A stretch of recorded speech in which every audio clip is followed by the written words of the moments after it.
দশম হিজরি জিলকদ মাস। মদিনার আকাশে আজ ভিন্ন এক আভা। নবীজি সাল্লাল্লাহু আলাইহি ওয়াসাল্লাম ঘোষণা দিলেন তিনি হজে যাবেন।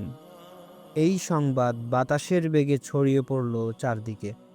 দলে দলে মানুষ ছুটে আসতে লাগলো মদিনায় তাদের প্রিয় নবীর সফর সঙ্গী হতে। লক্ষাধিক সাহাবী, এক বিশাল কাফেলা। মরুভূমির তপ্ত বালু আর পাহাড় ডিঙিয়ে তারা এগিয়ে চলছে মক্কার দিকে। সবার মুখে একটাই ধ্বনি, লাব্বাইক আল্লাহুম্মা লাব্বাইক। আমি হাজির হে আল্লাহ, আমি হাজির। ৯ জিলহজ, আরাফাতের ময়দান। জাবালে রহমাত বা রহমতের পাহাড়ের পাদদেশে লক্ষ মানুষের সমুদ্র। সূর্য তখনই ঠিক মাথার উপরে। এক অনাড়ম্বর পরিবেশে নবীজি সাল্লাল্লাহু আলাইহি ওয়াসাল্লাম তার সেই ঐতিহাসিক ভাষণ শুরু করলেন।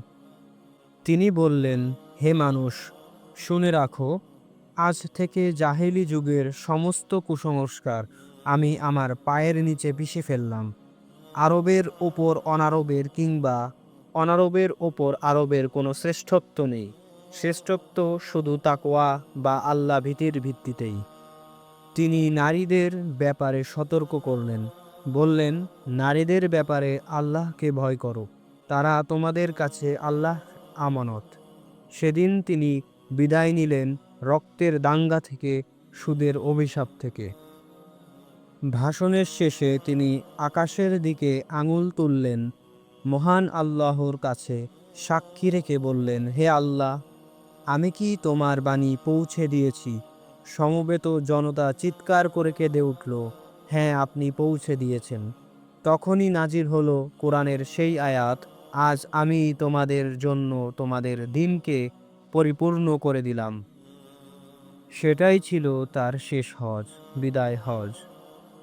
তিনি আমাদের জন্য রেখে গেলেন আল্লাহর কিতাব আর তার সুন্নাহ। আজও সেই আরাফাতের বাতাস যেন ফিসফিস করে বলে, হে পথিক, তুমি কি সেই দেখানো পথে আছো?